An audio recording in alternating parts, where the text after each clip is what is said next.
High WhatsApp. তো তোমরা সবাই কেমন আছো?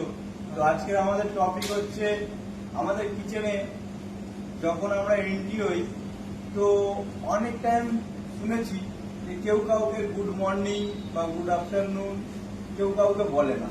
তো এই জিনিসটা বলা উচিত, রিলেশন রাখা উচিত, একে অপরের সাথে মিলেমিশে একসাথে আমরা এরকম কাঁধে কাঁধ মিলিয়ে কাজ করা দরকার। তো এটাই বলবো যে একটা ফ্যামিলির মতন থাকো।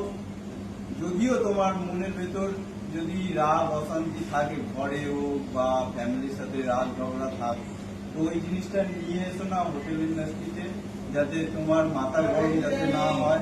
আর ওই মাথা গরম যাতে অন্যজনের ওপর যদি না দেখাও, সবাই মিলে কাঁধে কাঁধ মিলিয়ে একসাথে কাজ করা দরকার।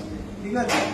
তো সবাইকে বলবো যখন তোমরা কিচেনে এন্ট্রি হচ্ছ, তো যখনই ফার্স্ট তোমরা কিচেনে এন্ট্রি হচ্ছ, যদি সকালে হয় তাহলে সবাই সবাইকে গুড মর্নিং বলো, আর যদি দুপুরে হয় তাহলে সবাই সবাইকে গুড ইভিনিং বলো বা আফটারনুন বলো।